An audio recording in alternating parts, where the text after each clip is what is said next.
ಅಸ್ಸಲಾಮು ಅಲೈಕುಂ ವರಹಮತುಲ್ಲಾಹಿ ವಬರಕಾತುಹು.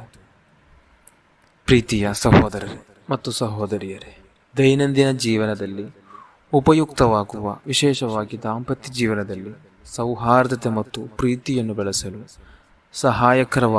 ಸಹಾಯವಾಗುವ ಒಂದು ಆಧ್ಯಾತ್ಮಿಕ ಅಮಲನ್ನು ನಿಮ್ಮೊಂದಿಗೆ ಹಂಚಿಕೊಳ್ಳುತ್ತಿದ್ದೇನೆ. ವಿಡಿಯೋವನ್ನು ಗಮನವಿಟ್ಟು ನೋಡಿ, ಅರ್ಥ ಮಾಡಿಕೊಳ್ಳಿ ಮತ್ತು ಇತರರಿಗೂ ಹಂಚಿಕೊಳ್ಳಿ. ಅಲ್ಲಾಹು ತಾಲಾ ಎಲ್ಲರಿಗೂ ಖೈರ್ ಮತ್ತು ಬರಕತ್ತನ್ನು ಅನುಗ್ರಹಿಸಲಿ. ಆಮೀನ್ ಯಾ ರಬ್ಬಲ್ ಆಲಮೀನ್.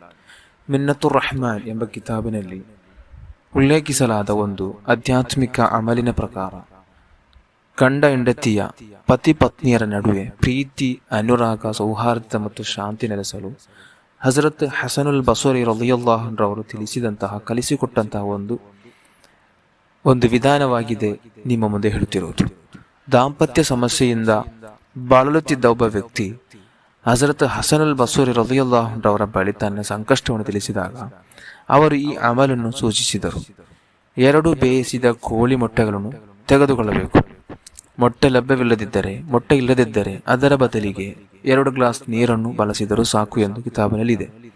ಮೊದಲ ಮೊಟ್ಟೆ ಅಥವಾ ಮೊದಲ ಗ್ಲಾಸ್ ನೀರ ಮೇಲೆ ಸೂರತ್ ದಾರಿಯಾತಿನ 47ನೇ ಆಯತ್ತು ವಸ್ಸಮಾಅ ಬನೈನಾಹಾ ಬಿಐದಿನ್ ವಇನ್ನಾ ಲಮೂಸಿಊನ್ ಎಂಬ ಈ ಆಯತ್ತನ್ನು ಓದಿ ಅದರ ಮೇಲೆ ಊದಬೇಕು. ಅದೇ ರೀತಿ 2ನೇ ಮೊಟ್ಟೆ ಮೇಲೆ ಅಥವಾ 2ನೇ ಗ್ಲಾಸ್ ನೀರಿನ ಮೇಲೆ ವಲ್ ಅರ್ದ ಫರಶ್ನಾಹಾ ಫನಿಅಮಲ್ ಮಾಹಿದೂನ್ ಎಂಬ ಈ ಆಯತ್ತನ್ನು, ಸೂರತ್ ಅದಾರಿಯಾತಿನ 48ನೇ ಆಯತ್ತನ್ನು ಓದಿ ಅದರ ಮೇಲೆ ಊದಬೇಕು. ನಂತರ ಪತಿ ಪತ್ನಿಯರು, ಗಂಡ ಹೆಂಡತಿ ತಲಾ 1 ಮೊಟ್ಟೆಯನ್ನು ಸೇವಿಸಿ ಅಥವಾ ತಲಾ 1 ಗ್ಲಾಸ್ ನೀರನ್ನು ಕುಡಿಯಿರಿ. ಪತಿ ಪತ್ನಿಯರ ನಡುವೆ ಪ್ರೀತಿ ಕಡಿಮೆಯಾಗಿದೆ ಎಂದು ಭಾವಿಸುವವರು, ಈಗಾಗಲೇ ಉತ್ತಮ ಪ್ರೀತಿಯಿಂದ ಜೀವನ ನಡೆಸುತ್ತಿರುವವರು ಈ ಅಮಲನ್ನು ಆಗಾಗ ಮಾಡಬಹುದು. ಆಯತ್ತುಗಳನ್ನು 1 ಬಾರಿ ಅಥವಾ 3 ಬಾರಿ ಅಥವಾ 7 ಬಾರಿ ಸಾಧ್ಯವಾದಷ್ಟು ಬಾರಿ ಊದಬಹುದು.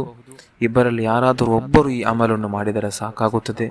ಅಲ್ಲಾಹು ಸುಬ್ಹಾನಹು ವ ತಆಲಾ ಎಲ್ಲ ದಂಪತಿಗಳ ಜೀವನದಲ್ಲಿ ಪ್ರೀತಿ, ಮೊಹಬ್ಬತ್, ಕರುಣೆ, ಖೈರ್ ಮತ್ತು ಬರಕತ್ತನ್ನು ಹೆಚ್ಚಿಸಲಿ.